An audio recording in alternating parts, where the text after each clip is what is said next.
हाँ जी। श्री हरिवंश महाराज जी। महाराज जी, आप कह रहे हैं कि आप एक एग्जाम की तैयारी कर रही हैं, परंतु इतनी बार असफलता मिलने के बाद भीतर एक डर बैठ गया है कि जो भी पढ़ते समय मन एकाग्र नहीं करने देता। महाराज जी, इस डर को हटाने के लिए मैं क्या करूं? भगवान से प्रार्थना करो। 10 बार हार जाए तो क्या हम 11वीं बार हार ही जाएंगे? ऐसा नहीं है। इस बार हो सकता है मैं निकल जाऊं। अच्छी पढ़ाई पढ़ो और बिल्कुल प्रसन्न रहो। ये सबसे बड़ी कमी है जो हम निराश हो जाते हैं। किसी भी स्थिति में निराशा नहीं आनी चाहिए यार। मनुष्य जीवन में किसी भी स्थिति में निराशा नहीं आनी चाहिए। हम फेल हो जाएं, हम हार जाएं, हम घाटे में, हम विपत्ति में, ये सब बनी रहेगी क्या? भैया, रात नहीं रही तो दिन नहीं रहेगा। बड़े बड़ों के जीवन में एक समानता नहीं पाई गई। सुबह राज्याभिषेक हो रहा है भगवान श्री राम का, तैयारी बिल्कुल जोर की चल रही, और समय के निर्णय निकल गया 14 वर्ष विशेष उदासी। उदासी भाव से 14 वर्ष का वनवास। भगवान को, हम लोग इंसान हैं यार, कब क्या कैसी परिस्थिति आएगी वो बदलती रहेगी। आप कई बार मान लो परास्त हो चुके, हार चुके, फेल हो चुके या असफल हो चुके व्यापार में, किसी भी विषय पे, तो निराशा नहीं आनी चाहिए। उदास मत होइए, फिर एक नया जोश लाइए, फिर नई उमंग लाइए और हम उस पर विजय प्राप्त करेंगे। देखो, अगर उमंग छोड़ दें हम, तो अभी हम ऐसे हैं जैसे पुरानी बिल्डिंग की पूरी नींव गिर गई हो, पूरा मकान ढह जाए। अभी अभी इसी समय हमारे शरीर में भयंकर पीड़ा है। कितने कष्ट तुम्हें गिनावे, लेकिन हम उत्साह के, एकमात्र भगवान का बल और उत्साह, हम हारे नहीं हैं। अभी भी हम नहीं हारे, तो हमारी दिनचर्या चल रही, 12 बजे रात्रि से दिनचर्या चल रही। अगर हम हार जाएं तो अभी बिस्तर पकड़ ले, अभी बिस्तर पकड़ ले। हारे नहीं, नहीं नहीं। ये शरीर रोगी हो सकता है, मैं रोगी नहीं हूं। ये शरीर में पीड़ा है, मेरे में पीड़ा नहीं। तो हम आपके साथ बैठे हुए प्रश्न उत्तर कर रहे, हमारी दिनचर्या चल रही। अगर आप हार जाएंगी तो देखो आपको विक्षेप पड़ने लगा, कि पढ़ते हुए विक्षेप कि यार आप फेल तो हो ही जाना है, या पता नहीं फिर फेल हो गए तो सब पढ़ाई लिखाई नहीं। अगर हम फिर भी फेल हो जाते तो फिर भी निराश नहीं होंगे। फिर मान लो पढ़ाई ही केवल जीवन थोड़ी है, और भी जीने के उद्देश्य हैं, और भी जीने के रास्ते हैं। केवल पढ़ाई, अगर हम पढ़ाई में नहीं सफल हो पाते हैं तो क्या हमारा जीवन ही बेकार हो जाएगा? बहुत विवेक से हमें जीना है। हमें समाज के लिए जीना है, परिवार के लिए जीना है।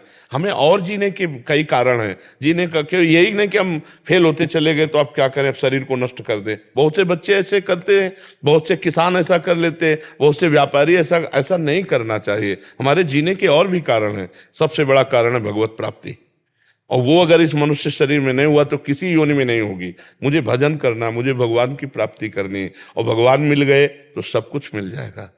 आप विचार करो, भगवान मिल, हमको एक बहुत बड़े विद्वान मिले काशी में। जब हम घाटों पे रहते थे वैराग्य से, तो उन्होंने कहा, स्वामी जी आप कितना पढ़े? उनका कक्षा 9, गांव के स्कूल के। उनका जीवन बेकार है, कम से कम व्याकरण तो पढ़ लीजिए। संस्कृत का एक होता है व्याकरण, जिसमें शास्त्रीय शब्दों का ज्ञान होता है।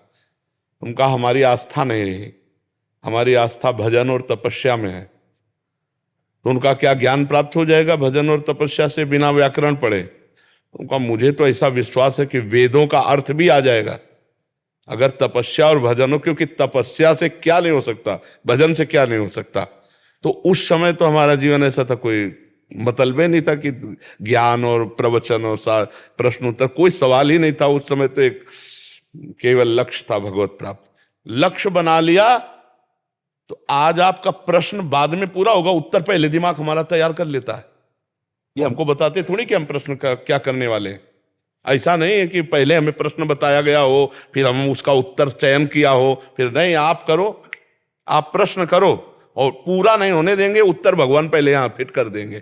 क्यों? क्योंकि उत्तर हम नहीं दे रहे, हमारे भगवान बैठ करके दिमाग में देते हैं। इसलिए जहां तुम्हारा प्रश्न हुआ फौरन उत्तर। एक प्रश्न, ऐसे ऐसे जटिल प्रश्न, और एक दिन से चल रहा है, वर्षों से चल रहा है, वर्षों से प्रश्न आ रहे हैं और वर्षों से उत्तर हो रहा है। चाहे जितना पढ़ा लिखा हो, उत्तर के लिए समय चाहिए। उत्तर के लिए समय चाहिए कि नहीं चाहिए? कि भाई ये एक विषय का उत्तर थोड़ी हो रहा है। लेकिन आप देख रहे हो प्रश्न के उत्तर, ये पढ़ाई का उत्तर नहीं है। कक्षा 9 पढ़े हैं गांव के स्कूल की चलते हो हालत क्या होती है, धूप में मास्टर बैठे, सर्दी में लड़का उधर बैठे हुए। हम ऐसे स्कूल में पढ़े, ऐसे थोड़ी पढ़े कि ABCD तो 6 से शुरू की जाती, कक्षा 6 से ABCD शुरू होती थी। तो 9 कक्षा में क्या है, 9 तक कितनी पढ़ाई होती, ना कोई संस्कृत कॉलेज गए, ना कोई ऐसा पढ़े। तो हम ये कह रहे हैं कि हमारे जीवन का उद्देश्य यदि सत्य है तो प्रकाशित होके रहेगा। कितना पढ़ लेते, क्या बनते। और आज भगवान की शरण में तो जो बने हैं वो सब यहीं दर्शन देने आते हैं। तो हम ये कह रहे हैं कि निराश होने की जरूरत नहीं। सबके लिए एक स्थान बाकी है, भगवान। जब सब जगह से हार जाला तो भगवान की शरण में हो जाना, देखना तुम जीत जाओगे। भगवान का बल अमोघ बल है। वो हम अपने से कह रहे हैं, मरी हुई किडनी, फेल किडनी को 18 वर्ष हो गए चलते हुए, तो वो कहां से चल रहा है? भगवान का बल चल रहा है, भगवान के बल से चल रहा है। वो करतुम अकर्तुम अन्यथा करतुम है, हारना नहीं, कभी हारना नहीं। अंदर से भगवान से जुड़े रहो, इस बार नहीं तो इस बार जीतेंगे, निराश मत हो। और भगवान का बल नहीं होगा तो जीते हुए भी हारे हुए हो, और भगवान का बल है तो हारे हुए भी जीत जाओगे, पक्का समझो। जैसे युधिष्ठिर जी हार गए सब कुछ, लेकिन जीता कौन? सच्ची में युधिष्ठिर जीते, सिंहासन पर युधिष्ठिर जी बैठे। इसलिए धर्म से चलो, नाम जप करो और निराश मत हो, भगवान का भरोसा पक्का रखो। चाहे जिसका प्रश्न हो, संभल के रहो। अगर मन निगेटिव में ले गया तो डिप्रेशन में ले जाएगा, परीक्षा के तो बाद जाने दो। नकारात्मक सोच बढ़ती जाए तो डिप्रेशन में पहुंच जाओगे। इसलिए प्रसन्न रहना